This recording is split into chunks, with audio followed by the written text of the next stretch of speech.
this is Jen here, and welcome to Makilala. We are here on location at Kalayaan Hall at Philippine Center in New York. We're going to talk about Apolinario Mabini, one of the heroes of the Philippine Revolution, with our featured guest, Consul General Mario De Leon Jr. This is part of the celebration of Mabini's 151st birth anniversary. Joining me are my co-hosts, Cristina Pastor and Rachelle Ocampo. Ladies. Friends, kababayans, good evening and magandang gabi po sa inyong lahat. At the dawn of the Philippine Republic, 117 years ago, the revolutionaries organized a government to legitimize their status both in the nascent country and in the eyes of the world. They did not lack for brilliance, for in their midst were men and women conversant in law and the theories of governance. One of the men they turned to for guidance was an unlikely hero. Apolinario Mabini was a man of the masses. Raised in poverty and only with his keen intellect as capital, he managed to send himself through collegiate and law studies, graduating from Letran and the University of Santo Tomas. The revolutionary government, led by Emilio Aguinaldo, was impressed with his abilities and legal skill, so much so that they made him the country's first prime minister and foreign minister. It is because of this achievement that the Department of Foreign Affairs considers him its founding father. And incidentally, today, July 23, is when we mark his birthday. It is also in the spirit that the Philippine Consulate General has conceived of this event, the Mabini sessions, which we envision to be a regular activity of this post. The practice of diplomacy is one of constant change, evolution if you will. This is in response to the ever-changing demands brought about by the priorities of government and the people served by Philippine posts abroad. The Mabini sessions is a chance for us to hear about the personal experiences of today's Philippine diplomats, both retired and in the active service. It is an honor and quite appropriate that for the first guest of the Mabini sessions, we will have none other than the Honorable Consul General Mario L. De Leon.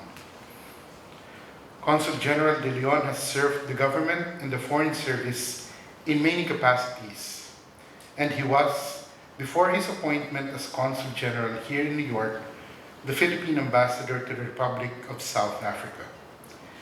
He brings with him vast stores of knowledge and experience in the practice of Philippine diplomacy in the 21st century. Our hosts and our beautiful hosts, if I may add, are the hosts of Makilala. And Makilala is a Filipino word meaning getting to know.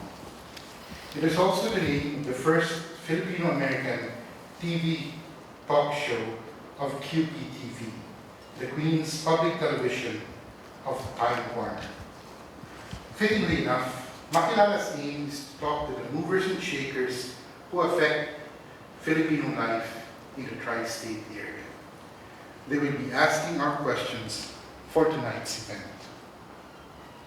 And we have with us, for our hosts, Ms. Cristina Pastor, Ms. Jen Fuhrer, and Ms. Rachelle Ocampo. Without further ado, may I ask Consul General Mario De Leon and our hosts to the stage to begin tonight's event. Round of applause. First of all, thank you, Conjen, for having us here. And today, we are going to talk about the Department of Foreign Affairs, Conjen, and of course, Apolinario Mabini. It's just ironic that Apolinario Mabini was the first Secretary of Foreign Affairs, but yet he was exiled because he refused to sign the Pledge of Allegiance, and now here we are in American soil. Like, time has definitely changed. I mean, time, like, there's like 100 years, like maybe a big difference between the foreign affairs then and now. So, Conjun, what do you think? Like, how did the whole thing evolve? Like, what are big changes from 100 years ago and now? I mean, you don't have to list all the 100 things, but like one major thing. Well, that's quite a loaded question for a start. Right? But anyway, before I answer that, we have to really look first at Apolinario Mabini being the first, let's say, Prime Minister and at the same time Foreign Minister. He lived in a milieu when our government was revolutionary, right? And he served as Foreign Minister, Foreign Secretary, for only about 4 months. It was from January 1899 to May 1899, he resigned. And if you go back a little, let's remember the proclamation of Philippine independence was done June 12, 1898. So it's just a few months after that. So it was a fledgling republic. It was at the same time, at the time that he assumed the position of foreign minister, I think that was before the Malolos Congress was convened. So in other words, there were a lot of things that were going on. So what do you expect of a man, you know, who became the first foreign secretary, and at the same time, he was an advisor to the president, of course, El Presidente, Aguinaldo. And at the same time, we were facing great powers at the time. You know, we just proclaimed our independence against Spain, and here we are facing again a great power, the United States, right? So he was a foreign secretary who dealt more with the issue, I think, of independence, right? And it so happened that, you know, a government, although at that time I'm not so sure it was already run by law since there was no constitution yet at that time. They were guided more by, I would say, rules and reason. So he has to take into account, of course, the dynamics of the personalities in the government, right? So that's how I think he operated. He operated in that kind of milieu, in that context. And of course, fast forward, if we talk about how the foreign ministry evolved from that time, it has changed a lot, right? Because even during the Commonwealth days, the time of President Quezon, there was no foreign ministry. The first foreign ministry was formed after we were given our independence by the United States, July 4, 1946, right? That was when we started, I would say, the foreign ministry that they know now. What was the main vision or the main purpose of having the foreign ministry? Well, you really have to have a Department of Foreign Affairs that will take care of the relations of the Republic, of the country, with other countries. I mean, that's the main reason. It was primarily bilateral at the start. Now, you have to also understand that the United Nations was born around that time as well. In fact, the Philippines was one of the founding members of the United Nations. And if I would add, what makes it really extraordinary here is the first Consulate General of the Philippines is actually here in New York. This is the first Consulate General that was formed. Yeah, it is. What year was that, sir? You know, I'm not so sure whether it was in 46 or 40. That's something that we have to check. But I know that this was the first Consulate General. And the second, I think, was San Francisco. You mentioned that Mabini, the way that in the time that he was a leader in the Philippines, he was dealing with having to deal with independence. Some people actually may think that we're still dealing with independence from the United States. it's a touchy subject, but it's something that a lot of people believe that we're still like self-reliant on the United States, our resources and support. Do you think that the DFA or you as a diplomat feel that way, that in that term of like dealing with independence with the U.S.? Well, the word independence should really be understood in terms of self-governance, right? Now, when you say that you are still dependent on countries on certain, like for example, our trade then was very much dependent on the U.S. since we had a number of preferential treatment like the time, like the trade agreement we had with them, where our sugar would enter with preferential treatment, you know. Then in a way you could say that you are dependent on them on trade, right? So, but when it talks about self-governance, we elected our president, we elected our Congress, we have our own. So in other words, that is the definition of independence as far as countries are concerned. Let's remember that self-determination was one of the main issues that was handled by the United Nations since its inception. That's why we were one of the few independent countries at the time. About the first 50 countries that founded the United Nations. We were one of the founding countries. We were way ahead of our Southeast Asian neighbors when it comes to becoming independent, right?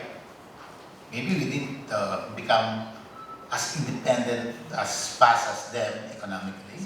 As we should be. As we want to be. Consul, I just wanted to be clear about the 4 months that Mabini was foreign minister. Did he really perform his duties as a diplomat? Did he conduct negotiations with foreign governments? And what kind of a diplomat was he at the time? Well, he did his part, I think, in trying to negotiate with the Americans. Let's remember,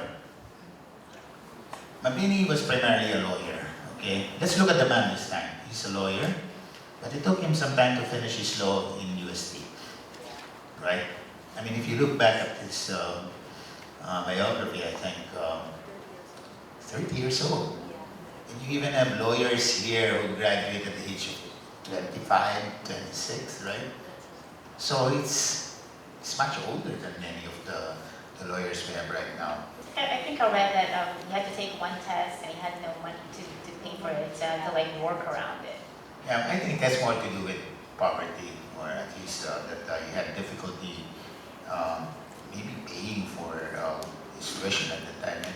And let's remember, UST was one of the preeminent universities, or the most preeminent university at How that did he time. afford that?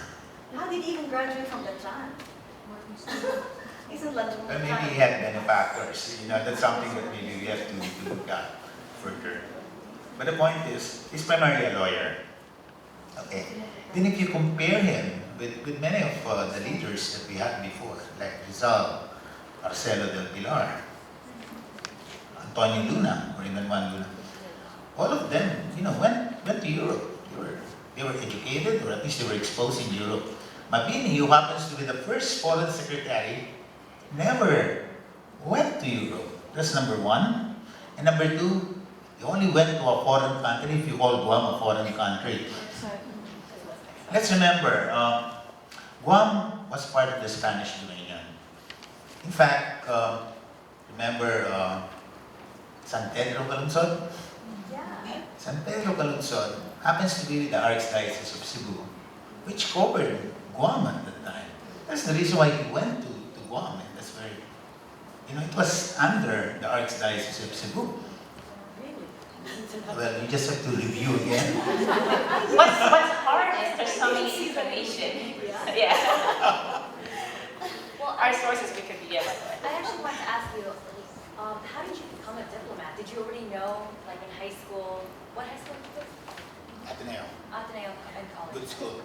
I was in Ateneo and that one kind of like, Ateneo and any, Well, any the only thing I know is we were run by the Jesuits and they were run by. So how did you know that you wanted to go into like foreign affairs and being a diplomat? And what got you to this level? yeah, what is that aha moment that you Okay, that's a very good question again. You know, when I was in college, I never thought of the Foreign Service. Not in A, you're not trained to go into the Foreign Service. There was no Foreign Service course. Not in A, you're trained more to be in corporate or to be an entrepreneur. And so I was into the social sciences. I was in behavioral science and economics, and the training was really very corporate, I would say. Now, when I went to government, that's when I was involved. Yeah, because if you look at my CV, it's quite limited. I just limited all of the experience there to my foreign service experience. I came from the private sector. And I worked with Sisig Gores and Malayo. I worked in market research under Wyatt, which is a pharmaceutical company. I also worked under the US Peace Corps at one time, more as a trainer. I mean, I've had experience. And at the same time, my first government stint was when I went to the Export Processing Zone Authority, which was the forerunner of PEZA, the Philippine Economic Zone Authority. And I was the Assistant Corporate Planning Manager there. And my job was primarily to negotiate loans on official development assistance. You know, I dealt with World Bank, I dealt with the Asian Development Bank, I dealt with the OECF of Japan. So you're knowing more about my background before I joined the Foreign Service. I was more into economics. I was more into, I would say, official development assistance. And that's what sparked my interest in possibly joining the Foreign Service, because I've had a number of trips abroad. And usually we were met by, we provided courtesy calls by the Foreign Service. So I was impressed by the people there. Well, at least they provided me, port courtesy. So I think that's what sparked it. You're talking about that interest started there. And I felt that I had enough experience, I think, when it comes to economics, international economic agreements. I understood that. And when I went to the DFA, they were trying to attract people who had exposure in economics. Let's face it, at that time, the Foreign Service was already going towards more robust economic diplomacy. Which time?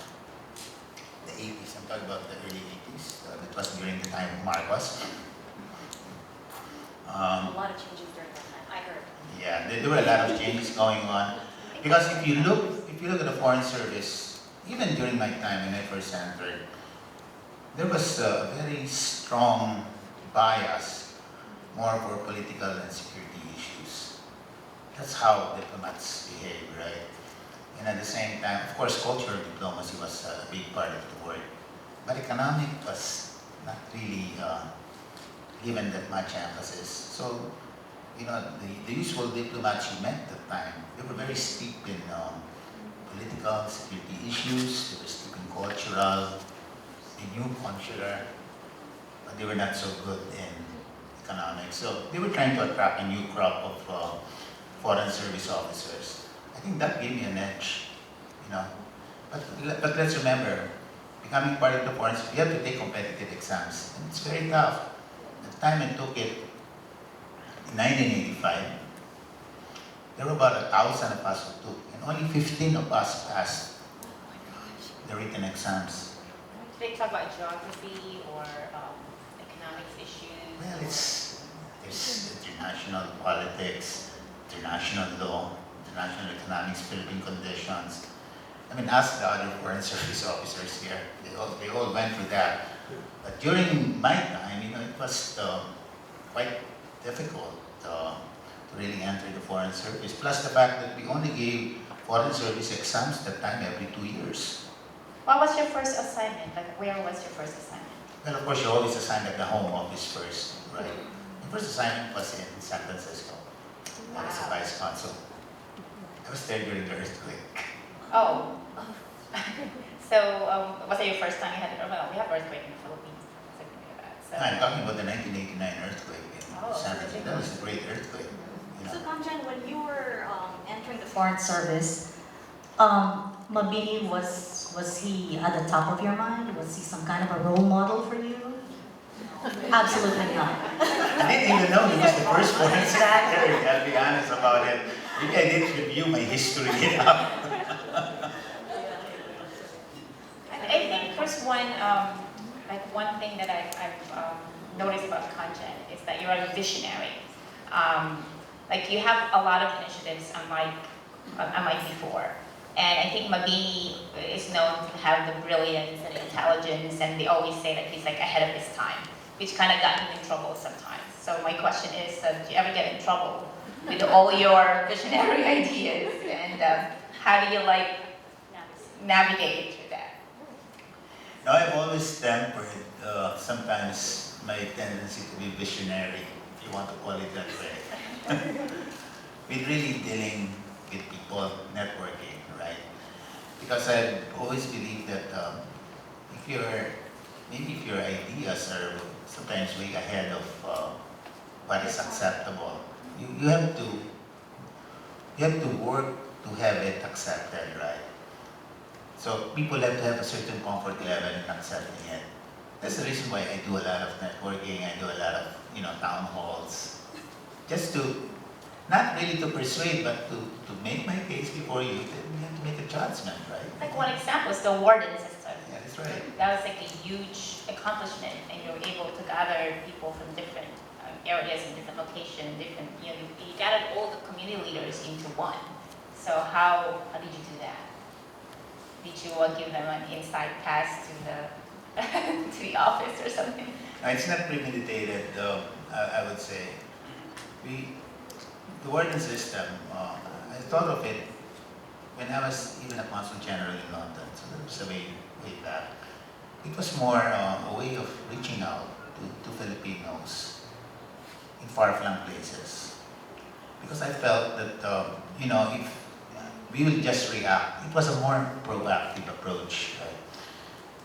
Because when it comes to assisting nationals in distress, usually the approach of the Foreign Service is more reactive. There's a person who has a problem, then you react, right? But I thought that that's not the best way to deal with it. You should have people on the ground so that if you have an issue, you can immediately get information. That person doesn't have to wait for you to travel 2 days after, right? So that was how it all started. I mean, let me just go back to my experience in the United Kingdom. We handled 3 countries there: United Kingdom, Ireland, which is of course another country, and Iceland. And at the same time, when you talk about the UK, these are actually 4 countries. You have England, you have Wales, you have Scotland, and Northern Ireland, right? So those are 4 countries, different cultures, right? And the governments there have autonomy, which is different from, of course, the one run by England. So you really have to have people there who are more familiar with issues on the ground. So that's why it was out of necessity that we started the warden system there.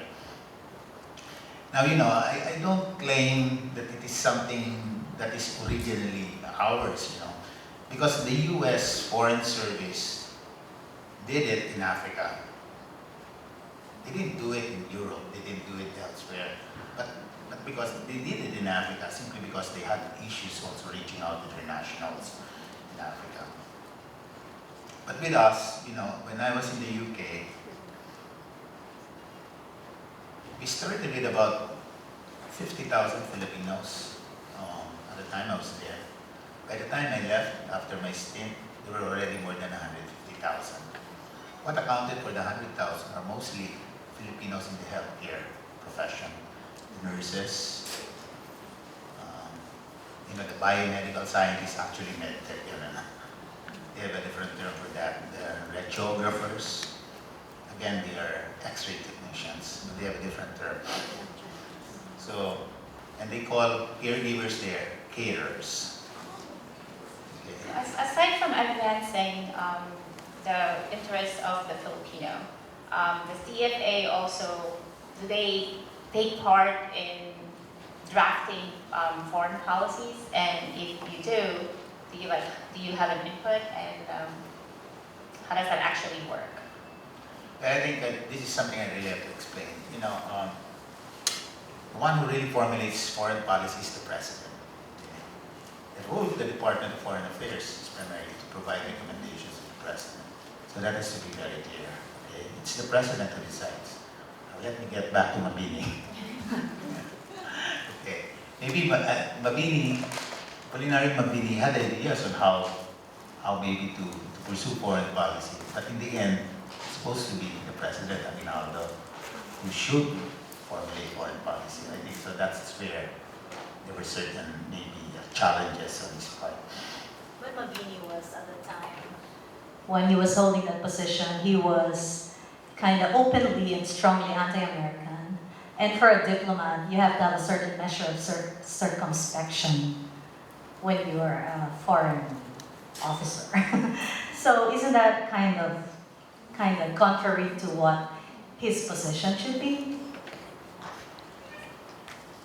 Well, maybe, but I don't think he was really anti-American. He was, I would say, he looked at things more through the scheme of law. He was a lawyer. He was a very cognitive person, that's one thing. And if you look at his life as a man, did he have any girlfriend? Yeah, we wonder about that too. What have you heard? Wait, what does that matter? Why does that matter? you have to find out more. More personal things about him. But he died at an early age. No. What I'm trying to say is, he's quite, he has a very, I think it was described by a consul parent, he's a very keen intellect, no doubt about that. He was very incisive in his analysis. But did he have emotional intelligence? I'm not so sure about that. He was a Mason. I don't know if that will help explain his personality. What is being a Mason? Yeah, what do you mean by Mason? And you should know more. I don't even know why I introduced the discussion. Do they have like a cult or something? It's not a call, it's a specific way of looking at things. Like how? I'm interviewing. I think maybe. No, I think a Mason is a search for truth, right? Could be, maybe. Do we have any Masons in the audience? Maybe somebody could explain it more. I think it's I don't want to a pigeonhole way them. of life. It's a different kind of. So how much influence do you have? How much influence do you have as the Consul General to implement not implement, but give the policies and really push for it? If you really believe in a policy, do you think that the president will have any say? I mean, he has a final say, sorry. But I know, where am I going with this? You know what I'm going. How much influence do you have over the policy that you recommend to the president? Is it just the recommendation and is there an appeal process? What happens? Yeah, well, we just don't do recommendations out of the blue, right? It's always based on our experience. I mean, just to give you an example, when I was in the UK, one of the big problems we had really was most of the nurses who were going there were not coming from the Philippines. They came from third countries. They were based in the Middle East primarily. So many of the Middle Eastern countries were complaining that the UK was practically poaching our nurses.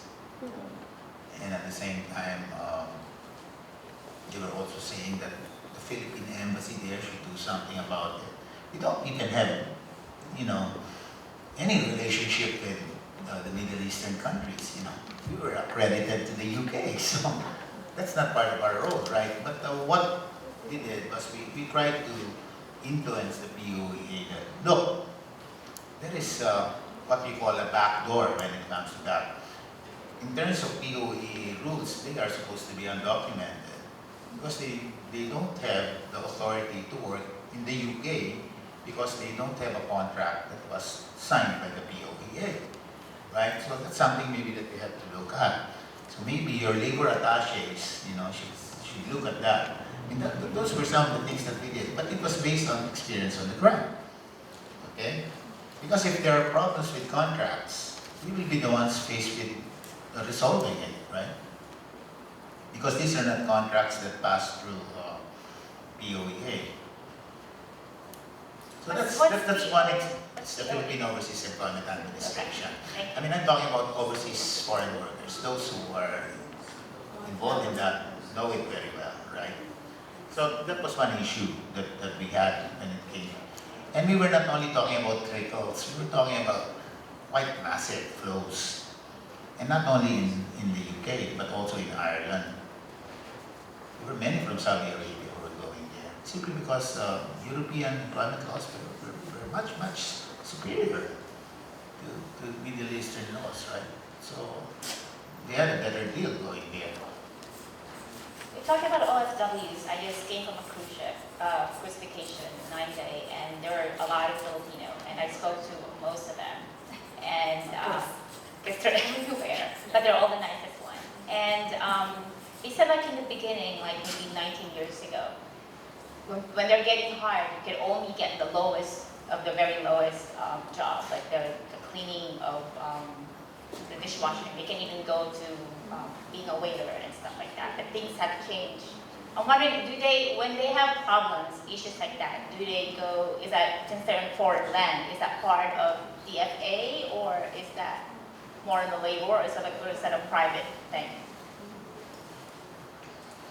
Let me put it this way, if it's a contractual issue, they usually go to the labor attaché. If there is a labor attaché on the port of call, okay? But if there's no labor attaché, then they go to us, Okay. the consul. So we're the ones who are actually faced with the problem.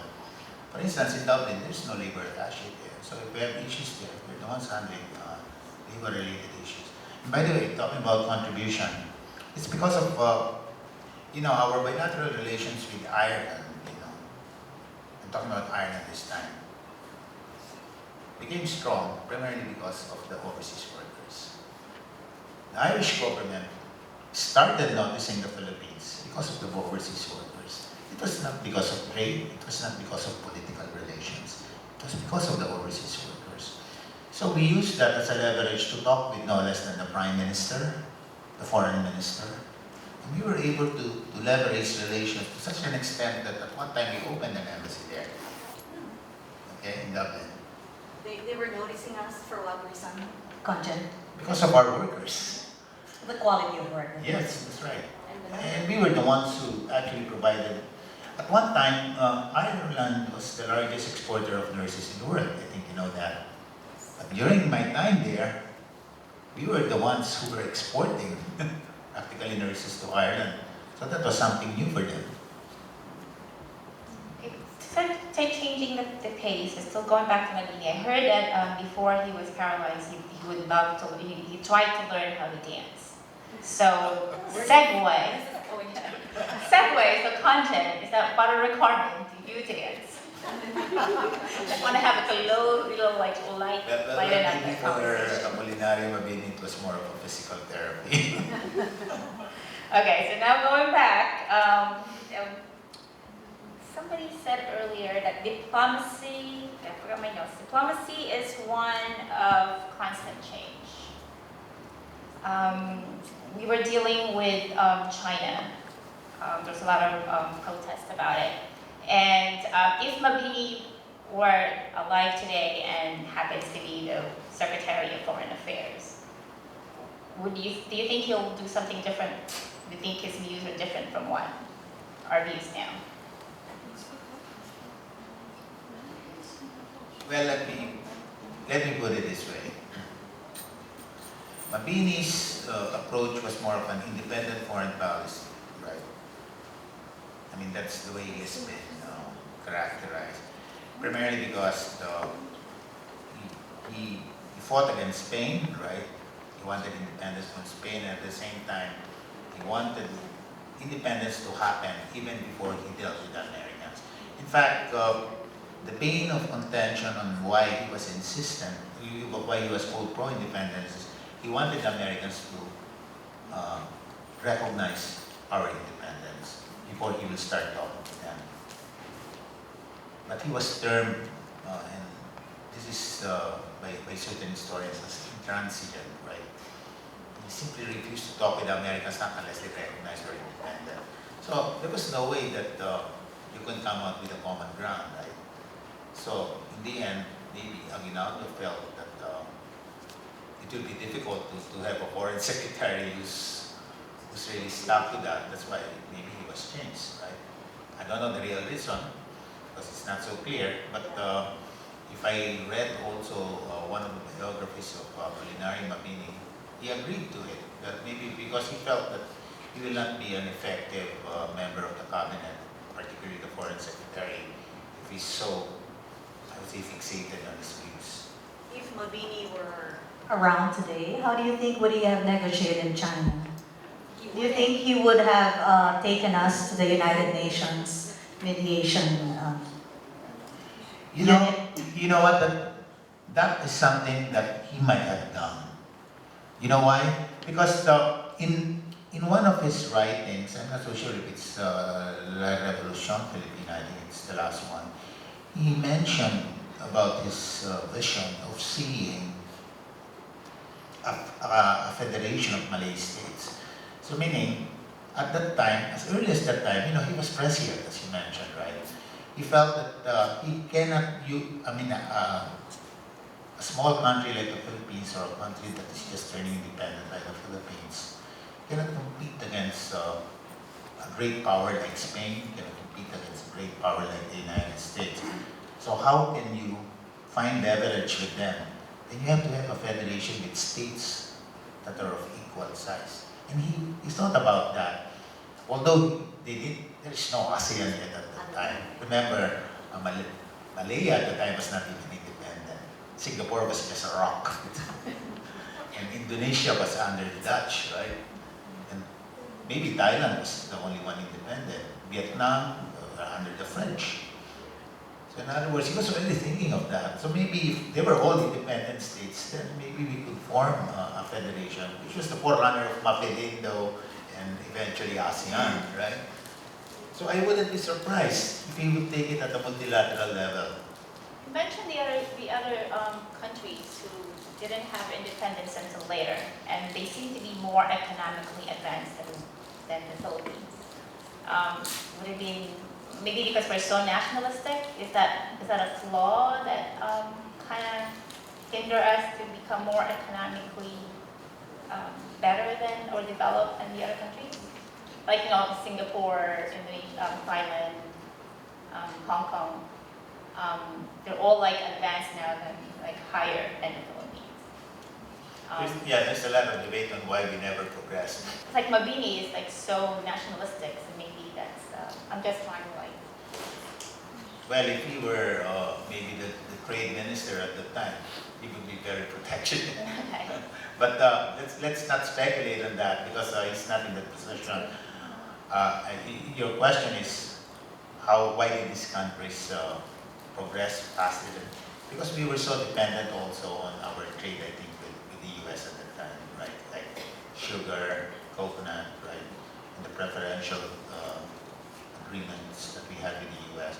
So much so that when they were taken out, we had the difficulty of also adjusting. Unlike these countries, right from the start, they didn't have any preferential treatment. So they learned to do it that way, and we grew that way. They had defined themselves. But during my stint before as the assistant corporate planning manager of EBSA, you look at the experience of Singapore and Hong Kong. Their strength really is they opened up their economy. They're called Entropol.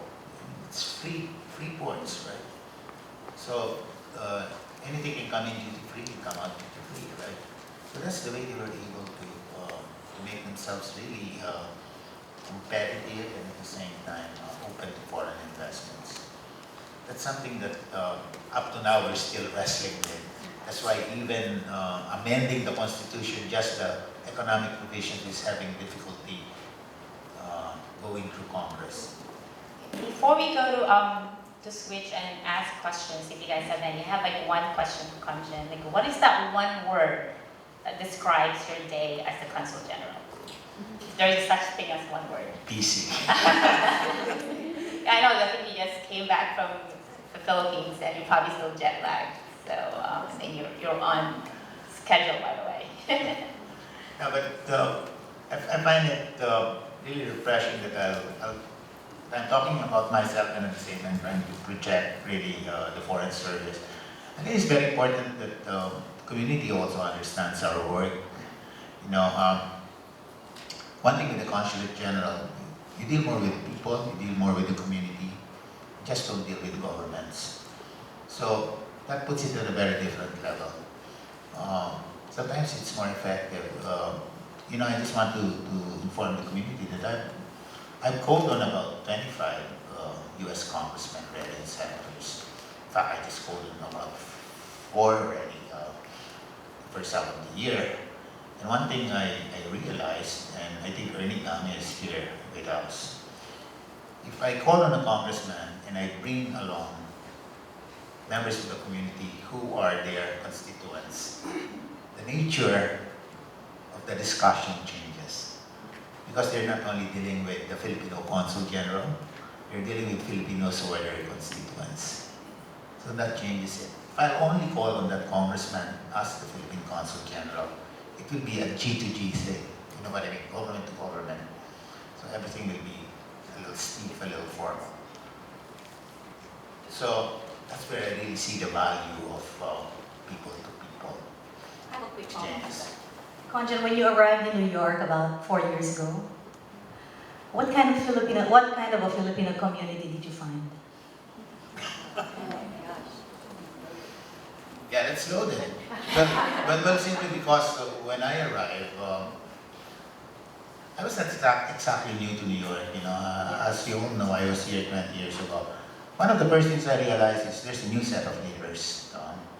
There's already a new set of leaders.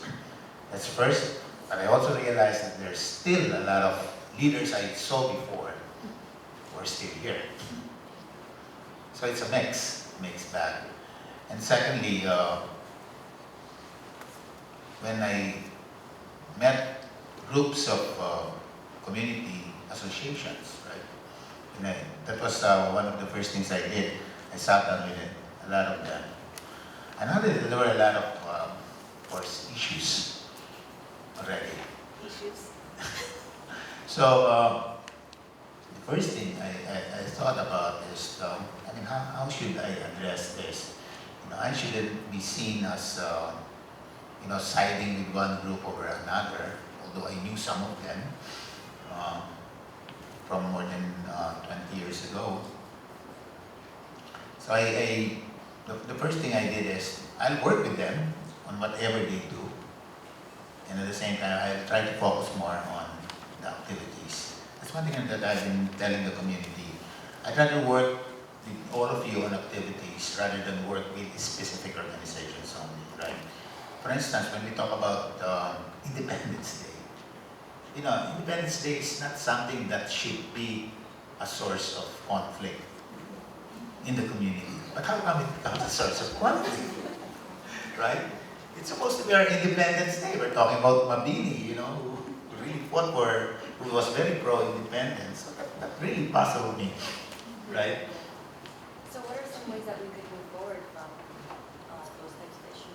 Yeah, let's support activities that bind us, right? So maybe because we have so many organizations and everybody wants to have their own Independence Day celebration. I mean, I can only attend one because of the parade. So if it like, maybe there's a way to just credit everybody in one activity so everybody is 100% attendance in that one thing. You know, Jen, that's my aspiration, but that's never happened. So I'm calling on to all the 20 community years leaders. ago, 20 years ago, I was under one of the most active consuls general. I'm talking about Ambassador Arguelles.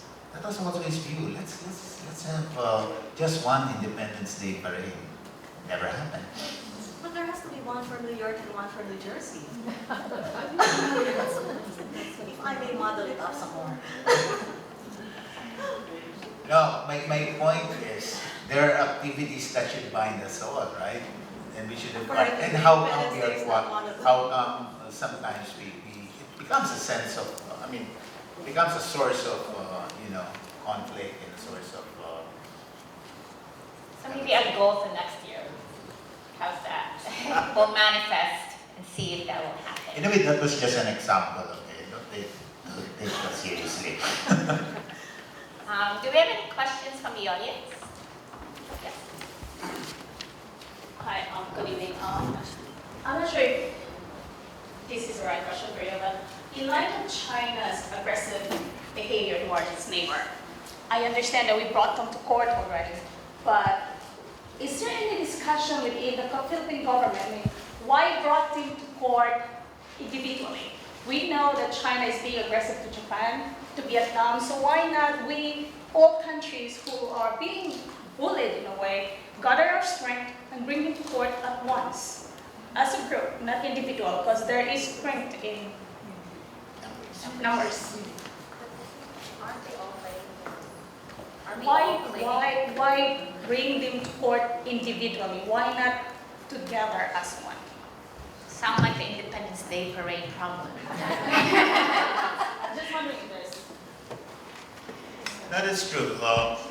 In fact, we spoke with our neighbors who are involved in that, but I think they didn't really want to be part of a case.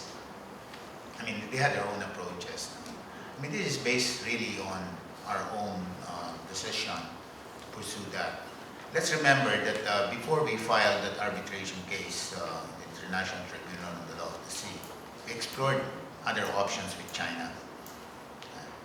I think bilateral was something that was a non-starter simply because they said that they wouldn't talk unless we accept that denying last time. So I think we had certain issues there.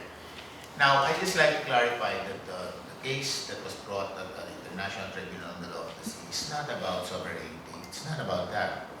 It's about maritime entitlements. And we were talking about, since China and the Philippines are both under state parties to the UN Convention on the Law of the Sea, we're talking about our entitlements under the 200-mile exclusive economic zone.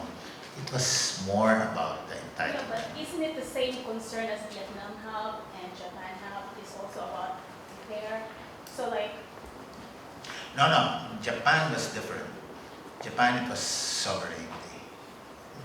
So So they knew that they cannot bring an issue of sovereignty in the international tribunal. So they can join that. and what about Vietnam?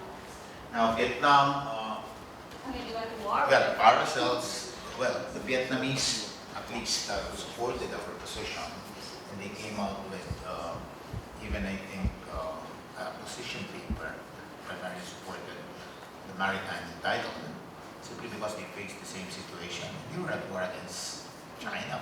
They were willing to spill blood.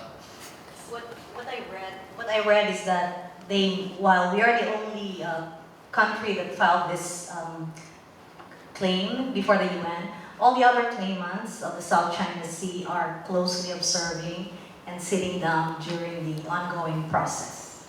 So they are very close, very seriously interested in what is going to be the outcome of our case. I think we have one last question, or are we out of time? We can have one last question. Go ahead. Consul General Mario De Leon. Some years back, in a conversation we had, you mentioned about your knowledge of how early the Filipinos and of the diaspora had been already present in some parts of the world, and that seemed to have fascinated you. And then one day you'd also be into South Africa, which has had quite a history. In your experience there and in your knowledge about your research about the diaspora, Filipino diaspora, what would be the things that struck you, and like what things about the Filipino experience did you find in South Africa? Well, I'll answer your question about what fascinated me about the diaspora. Well, we're practically everywhere, you know. Viajero, I think, is the right term for the Filipino. Even before I went to South Africa, you know, when I went to Iceland, it has a population of 300,000. And I was surprised that there were about 1,500 Filipinos. That's quite significant. You know, in a Colby, there were 1,500 Filipinos. So that means that, you know, we are a very adventurous type of people who try to seek opportunity everywhere in whatever part of the world. Now, what struck me further when I was in Iceland, when I spoke to the honorary consul there, who's married to an Icelandic pilot, and he told me that he flies at least once a month to Greenland. You know Greenland, right? Yes. It's populated by about 1,000 Inuits, only a very big piece of land. And he told me that there are 5 Filipinos there in Iceland. So that really struck me. You know, Filipinos are practically everywhere in the world. Now, when I was in South Africa, one of the things that I realized when I went to Cape Town, you're familiar with the Cape of Good Hope, right? That's where Cape Town is. Cape Town has traditionally been a revictualling station for many ships that come from the East Indies, from Indonesia for that matter, going to Europe, right? So they pass through the Cape of Good Hope. There is a town here, it's called Simon's Town. There's a church there that was frequented by Filipinos as early as the 1850s. So in other words, there were already Filipinos in South Africa in the 1850s. And you know what? They were seafarers who jumped ship. So if you're talking about seafarers jumping ship, they were doing so as early as that time. And they were Filipinos because, you know, the settlers in South Africa are primarily Dutch. They are of Dutch lineage. And so they had very strong relations with the Dutch in Indonesia. So what the Dutch did was they brought a lot of indentured slaves from Sulawesi in Indonesia, and they brought them to the Cape. Now, what made the Filipinos stand out there is their family names are not Islamic. It's Hispanic. And they went to a Catholic church. That's the reason why the early writers in South Africa, primarily in the Cape, described them as Filipinos. They were from the Philippines. And I learned about that. I dealt with the descendants. There were about 80 families. And you know, their family names, Quimpo, Fernandez, although the spelling changed quite. They had De La Cruz. So, you know, it's names that we're very familiar with. Of course, they already speak Afrikaans, no? But they're Filipinos and they know that. And one was even telling me, he was a Quimpo, that he even went to Auckland to see some of his relatives. You know, because he learned about his relatives through his grandmother, who happens to be a Filipino. So that's the Filipino diaspora for you, even as far as South Africa. And contemporary visionary leaders like our Consul General here. We could talk more and more, but unfortunately we have to end unless very quick. Last. I can only ask you all. This Consul General is all over the place, every time he visits Pennsylvania, Congressman, and you go with me. When we even went all the way to Ridgeway, there is a mayor there.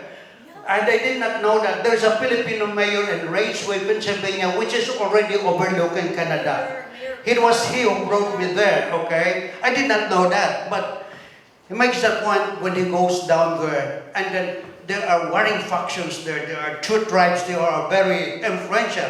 So I said, what will I do with this? Can you come down here? So he spent his weekend, just come down there, and we sat down for 5 hours at Chin Lao restaurant, just to make these people happy. Of course, until now, I don't know if they're happy, but no, this is a different Mabini that you're talking about. So he is the only most traveled Consul General, and I just don't know.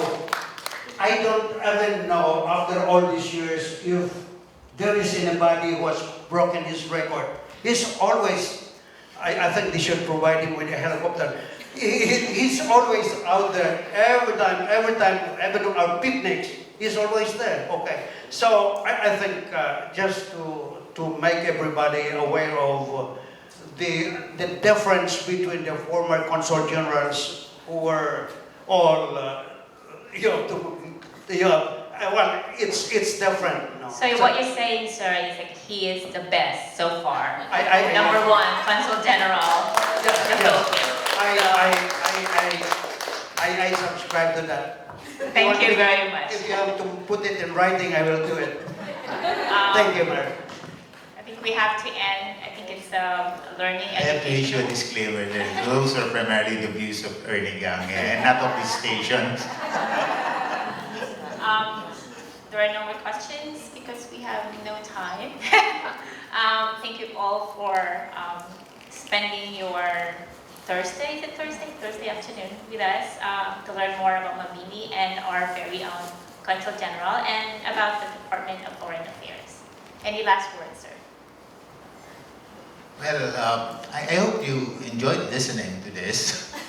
It's something new, right? I mean, it offers us foreign service officers at least a chance to talk about our work and at the same time talk about ourselves in a way that's not so intrusive, right? So anyway, thank you also MakilalaTV for making us a part of your show this time.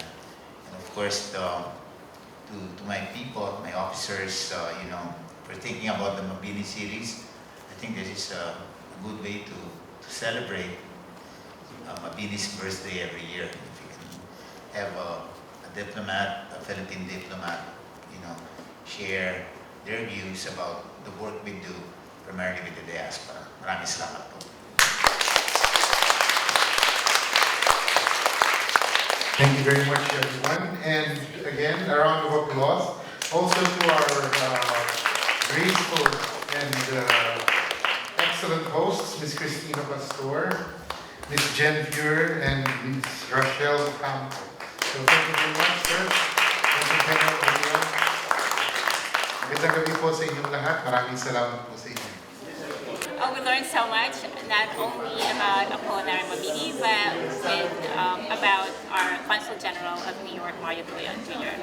Until next time, this is Jen Fuhr sa ulitin. Thank you. Goodbye.